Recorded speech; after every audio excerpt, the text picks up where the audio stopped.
ఒక చిన్న ప్రశాంతమైన గ్రామంలో అయాన్ అనే పేద బాలుడు ఉండేవాడు. వాళ్ల కుటుంబం చాలా ధనవంతం కాదు, కాని వారి హృదయం మాత్రం చాలా పెద్దది. పవిత్రమైన రమదాన్ నెల ప్రారంభమైంది.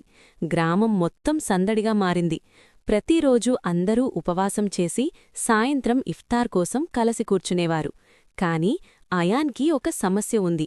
అతని అమ్మ దగ్గర ఇఫ్తార్ కోసం కొద్ది ఖర్జూరాలు మరియు ఒక గ్లాస్ నీళ్లు మాత్రమే ఉండేవి. ఇతర కుటుంబాలు రుచికరమైన భోజనం తింటుంటే అయాన్ మాత్రం నిశ్శబ్దంగా ఉండేవాడు. ఎప్పుడూ ఫిర్యాదు చేయలేదు. ఒకరోజు సాయంత్రం ఇంటికి వస్తుండగా అయాన్ ఒక చెట్టు కింద ఒంటరిగా కూర్చున్న ఒక వృద్ధుణ్ణి చూశాడు.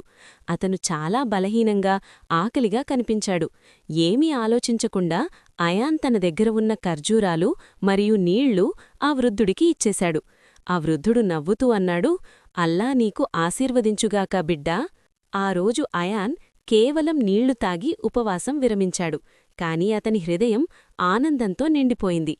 తరువాతి రోజు ఒక అద్భుతం జరిగింది. గ్రామంలోని వాళ్లు ఒక్కొక్కరుగా అయాన్ ఇంటికి వచ్చి అన్నం, పండ్లు, స్వీట్లు తీసుకొచ్చారు. ఎవరూ ఎందుకు చేస్తున్నారో తెలియదు, కాని అందరికీ సహాయం చేయాలనే భావన వచ్చింది. కొద్దిసేపట్లోనే అయాన్ చిన్న ఇల్లు ప్రేమతో, ఆహారంతో నిండిపోయింది.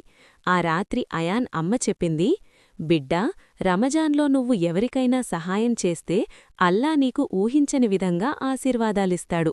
అయాన్ చిరునవ్వుతో తన చిన్న సహాయం ఎంత పెద్ద ఆనందం తీసుకొచ్చిందో అర్థం చేసుకున్నాడు. మీకు, మీ కుటుంబ సభ్యులందరికీ హృదయపూర్వకంగా రమజాన్ ముబారక్.